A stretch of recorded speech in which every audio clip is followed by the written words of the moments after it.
I'm live. Hi, everyone. Really happy to be here with you again on a live stream. And today we're talking about being stuck. And my point of view is this, is that to be stuck is to be human. To be stuck is to be human. Everybody's stuck in some way at some point in time. And so we don't have to feel badly about being stuck, although we can for a bit.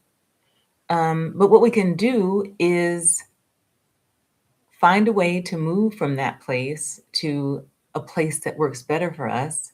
And we can do it in community with other people instead of shouldering that responsibility on our own.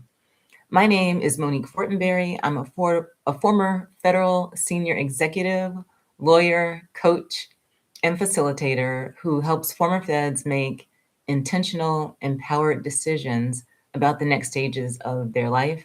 This work is really important to me. I've always cared about public service and public servants. I was a federal employee for nearly 30 years. I like to say more than 25, but it ended up being 28. So I don't know, but between 25 and 30 years. And I loved my work. I love having a mission. And I've always loved the people who made federal work possible. And so I'm honored to continue to support the federal community in this way. Okay, so why are Astrid? Oh my gosh. Hi, thanks so much for being here. This is my second live, y'all, and Astrid is one of the people who inspired me to do lives because she started doing them and she's so good at it. And then she started making shorts, and her shorts are just incredible. They have hundreds and hundreds of views, and she's really making a difference in a lot of people's lives, including mine. So thank you so much for being here, Astrid. Okay, so let's talk about being stuck. So one, I want to tell you why we're talking about it today. I want to give you more of my point of view about being stuck, and then we can walk through a few questions you can work with when you're stuck. So why are we talking about being stuck today? Earlier this week, when I went live for the first time, I talked to you about um, some challenges I was having with being a new business owner and not feeling ready to go live. And also on that particular day, I was tired. And then I said to myself, if I'm tired and I think I'm not ready to do a live, then I have to do a live. And when I reflected on that conversation in that moment, that was a stuck moment. And I thought about some other stuck moments I've had in my business and how I felt about myself. And I really felt like I shouldn't be stuck about anything. But I have done a lot of because I think the thinking is I'm so competent, so I shouldn't be stuck, right? I was a senior executive for 15 years. I'm a lawyer. I've done all these things in life. I'm of a certain age. So why am I stuck? And then it's like, well, everybody is stuck somehow, some way. And so the story we tell about stuckness doesn't seem to align with the reality of people's actual lives, which is that sometimes we are stuck. And I think that stuckness is information we can use. The feeling of being stuck is information we can use that helps us move forward. That feeling we have about something's not right, I'm unsettled about something, that's information that we can use to pause and go through the questions we're going to talk about so that we can make true the life that we want, the career that we want. But fundamentally, I think the rest of this video is going to be interesting. I think the most important takeaway for me as a person, as a new business owner, is that being stuck is part of the process and it's okay to feel stuck. I don't have to stay there and I don't have to do it alone. And I'm in an accountability group where I'll say, listen, I still have not gone live, y'all. I'm going to do it, right? And I can say, I'm just tired or I'm just busy and there's been so much going on. But we can go to good places to lay that burden down and not carry it alone, and then welcome people in to help us get unstuck. Because the whole point of all of this life, as best I can tell, is to do our best and to find communities of people to do our best with. Okay, so let's get back to actually solving a problem today, which is that's nice, Monique, but what do I do when I'm actually stuck? So I'll give you an example I've been working through. So the big stuckness I have recently is that my business grew faster than I expected, or at least visibility around the business. And a few weeks ago, I said, I just have so much to do. I don't know how I'm going to get this done. And I said, it's too early in the business to hire a VA, a virtual assistant, online business manager. But what are the alternatives to that? And I didn't come up with any good ones. So let's walk through 4 questions to ask yourself when you are stuck, and I'll walk you through my example. So the one is like, what matters most? What matters most? So when I am stuck, I try to stop and say, what is the biggest issue I'm dealing with right now? Sometimes I write it out free form and I just write and write, and then I get to the one that is the one. And in this case, it was, I need help with my business. I need help. I don't think I should need help. I don't want to need help. If I'm being honest with you, I want to be able to do this. It's early on. Uh, I don't want to spend the money. I want to be a responsible business owner. And so then I have to think about the pros and cons of spending money in that way while still being early stage in the business. But I walked through a whole list of things. And when I got to that one, I said, that's it. That's the one. So that's number one. What matters most? What mattered most to me in that moment was I need to get help so that I can be of service to people in a way I want to be of service. And so I can feel less stress about the work that I'm doing. So that's number one. And thanks, Astrid says, so many of us can relate to that feeling. Um, yeah, a fast growing business is a good problem to have. It is. I want to keep it that way and not break the bank before the year's up. So yes, thanks, Astrid. So okay, so what matters most? What matters most is I need help. Number two, what is getting in the way? What was getting in my way was I thought I should be able to handle it at this stage. And number two, I was afraid of spending the money. And it isn't that I didn't have the money, it's that I was projecting out and saying, well, what if this is a blip? What if this fast growth is just one of those blips and you happen to have it early and the business is going to fizzle out?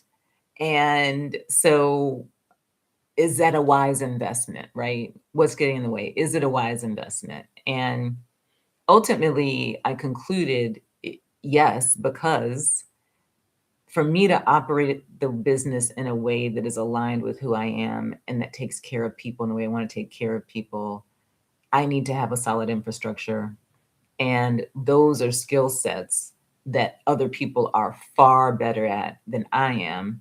And I need to free myself up to do something like this, to do this live and work at this craft, right? So that's number two. What's getting in the way? Number three, what will I gain if I take action? One of my friends who has had her business for 3 years, what she told me when I talked to her about it, and she's like, you'll gain better sleep. So I was thinking about the things that the business would gain, the things that my clients would gain. I thought about those things. And she said, when you have resources in place to support your business, I guarantee you will sleep better. And so I think part of what happens when we're stuck is that we think about the things we have to lose.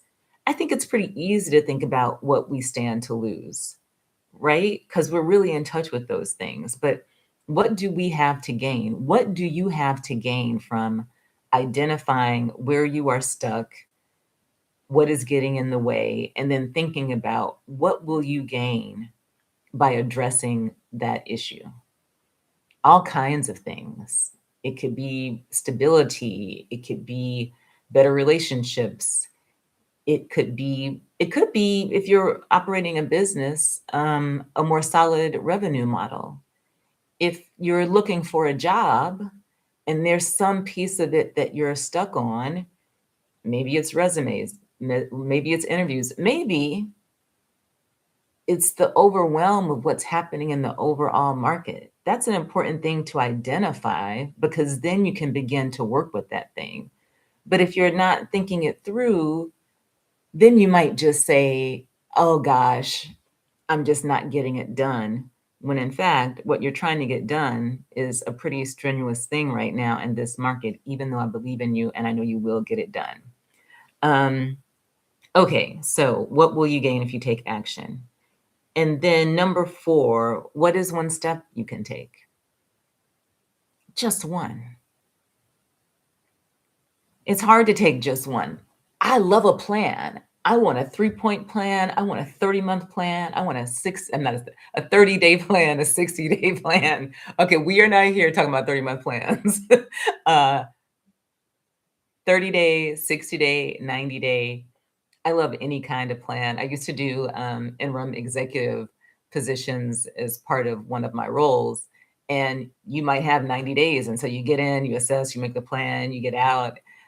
So that's part of my DNA at this point. But for this, let's just make it really small.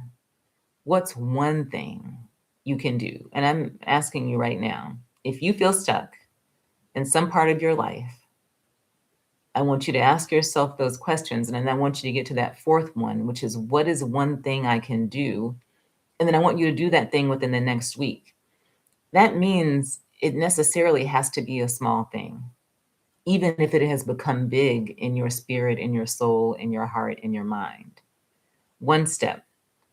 So the interesting thing about this is that part of what put in motion my search for a VA is that one of my friends posted online that he had someone who was a tremendous VA and he was looking for people who might be interested in working with her. And ultimately, even though she's incredible, I hope she is watching, I ultimately hired someone else for this stage of things. But so I saw that and I responded to it. And then I reached out to some other people for referrals. And then I set some deadlines for myself for meeting people, interviewing people, and then making a decision so that I could remove it from my plate of things to be concerned about. Now, there's lots of steps to involved in onboarding someone and them onboarding you and getting that up and running. But I was able to make progress by taking that one step of reaching out to, this is an old friend I hadn't talked to in more than a decade, and send them a message on LinkedIn saying, hey, I saw your post. I think this sounds interesting. And he said, I'd love to make an introduction.